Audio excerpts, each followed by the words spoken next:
The NFL offseason continues to rage on, and right now, I'm going to be answering your questions on the Pittsburgh Steelers here in the middle, about a month away from the NFL draft. So I'm sure we're going to get a lot of draft questions today. I can't wait to see what you guys got for me. But before I start taking these questions, make sure you guys click that subscribe button right now to join the most interactive Steelers YouTube community right here on the platform, 100% free. We have weekly Steelers Talk live shows every single Wednesday starting at 5 p.m. Eastern Standard Time, where you guys have the opportunity to ask your questions, get your voice heard on the show, and then make these mailbags. So I really do appreciate all of your support. I want to give you guys a voice here every single week for our weekly mailbags. So I really do appreciate all of your support. Make sure you click that subscribe button right now. And with that, let's pause and open it up for questions. So Joe L. says, what's up with Tyler Boyd? So there was reports out there that the Steelers and Boyd were talking and that they were relatively close on a deal, but it seems like the money is what is kind of the sticking point here. Tyler wants to get paid a certain amount of money. The Steelers aren't willing to give him that, and right now that's kind of the sticking point. So now will Tyler come down from his price? Will the Steelers go up from their price? Who knows what's going to happen, but man, it would just be an awesome story for the city of Pittsburgh and Pittsburgh sports in general if Tyler Boyd, the former Pitt Panther and Pittsburgh native, returns home and tries to win a Super Bowl here with the black and gold. I think he's a good fit for this offense. You know, might not be the most dynamic receiver in the world, but he certainly would be a welcomed addition to this wide receiver room, in my opinion.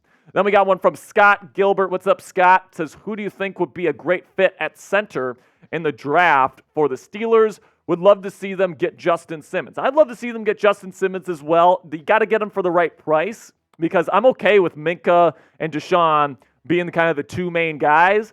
I would love to get Justin for like less than $10 million if you can do that. Cut DeMonte KZ, can save $3 million by doing that.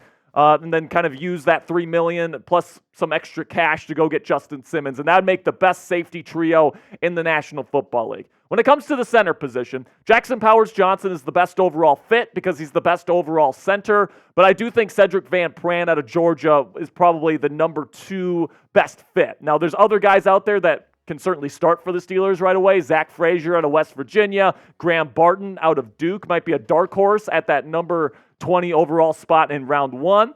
But Jackson Powers-Johnson is probably the favorite and probably the number 1 draft fit for the Pittsburgh Steelers at that position. Then we got one from X Lookie. Says, do you think a trade for Courtland Sutton is in play? Already has a great connection with Russ. I don't.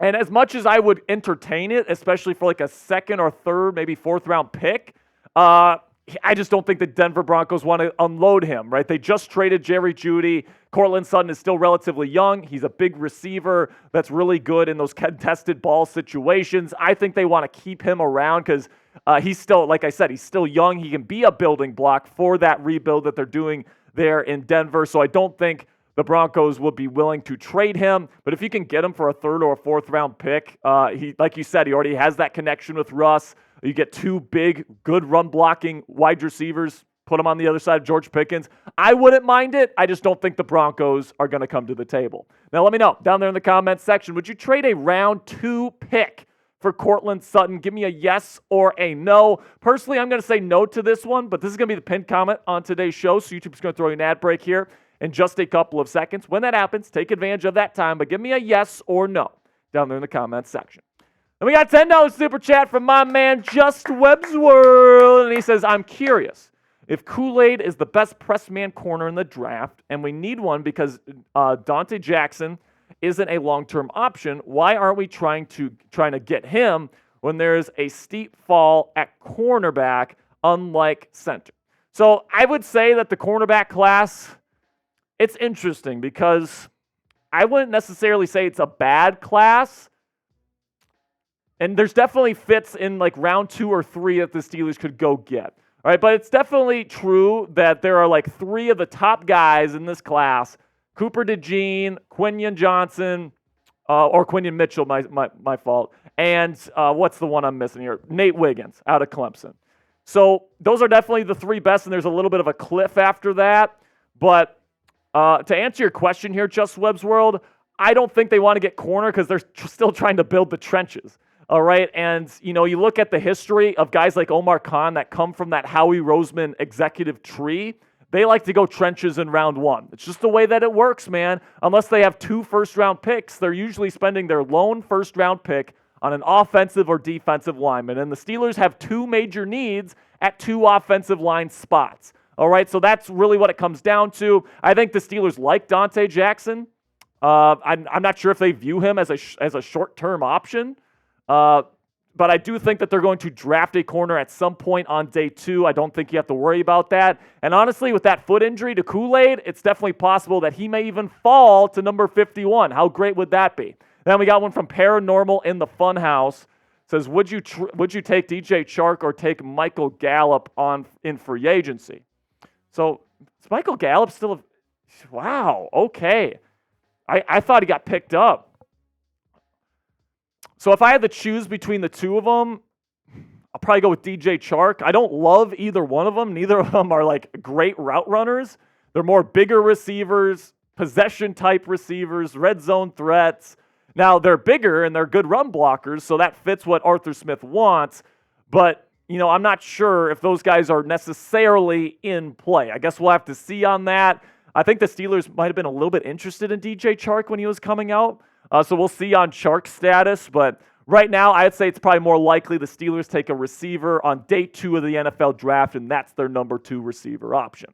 Now, before we get into the rest of this week's questions, I want to tell you about today's sponsor at Fanatics. And listen, man, the Russell Wilson era, it's just getting started here in Pittsburgh. If you want to get Russell Wilson's officially licensed number 3 Pittsburgh Steelers jersey today, still available on the Chat Sports or on the Fanatics website when you go to chatsports.com/Russ. Again, that is chatsports.com/Russ. When you use that link, it tells Fanatics that we sent you, so we really do appreciate your support. So make sure you get that Russell Wilson jersey in your collection today by going to chatsports.com/Russ. Then we got one from Clayton here. What's up, Clayton? It says, can you do an early Steelers record for this year? If I have to guess right now, 12 wins. I'd say Russell Wilson compared to Kenny Pickett gets you 2 more wins. Is that unreasonable with how great this defense is going to be? I mean, barring injuries, of course. Like, we don't know what's going to happen in that department. But this was a 10-win team last year with arguably the worst quarterback play in the game.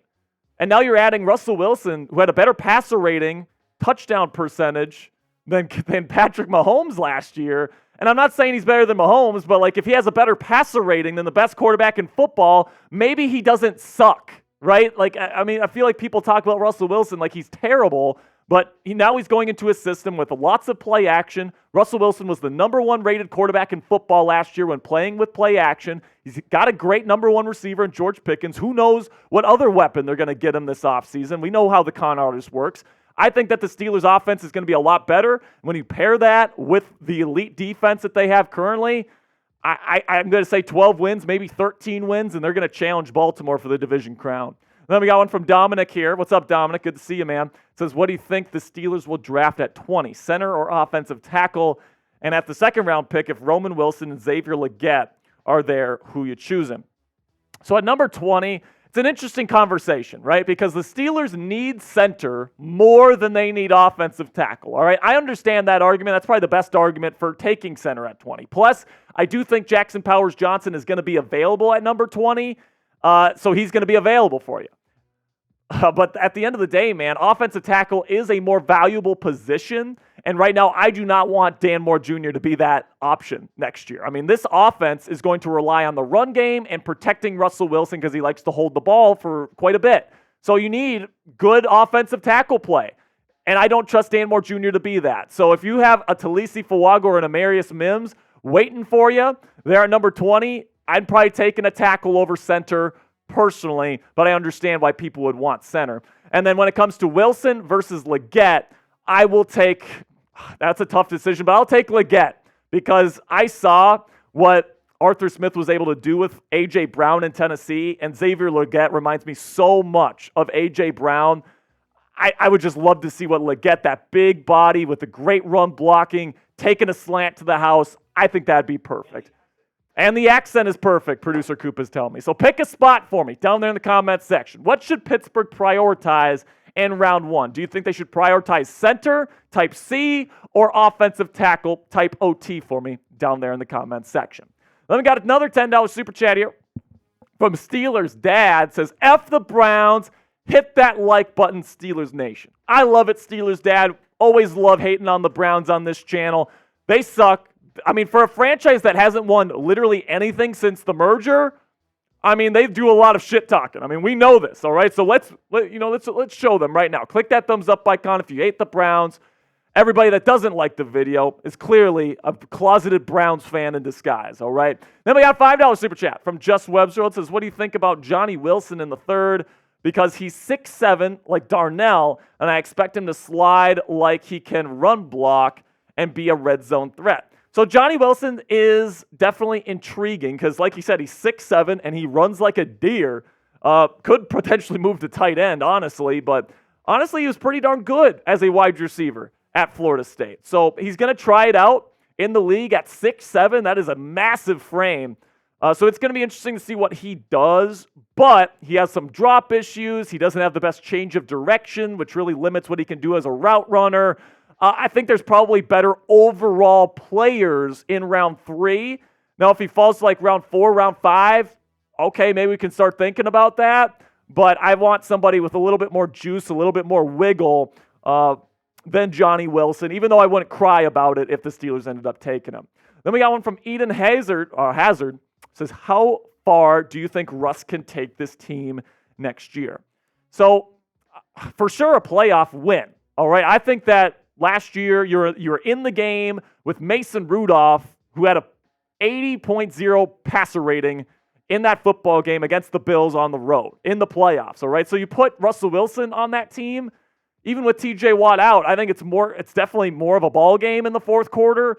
And I think he might even walk away with a win with the ability that Russ has to deliver clutch victories in the postseason. He's played in 16 playoff games in his career. He's won 9 of them. He's been to 2 Super Bowls, and he nearly won both. All right, so he's been in that big moment.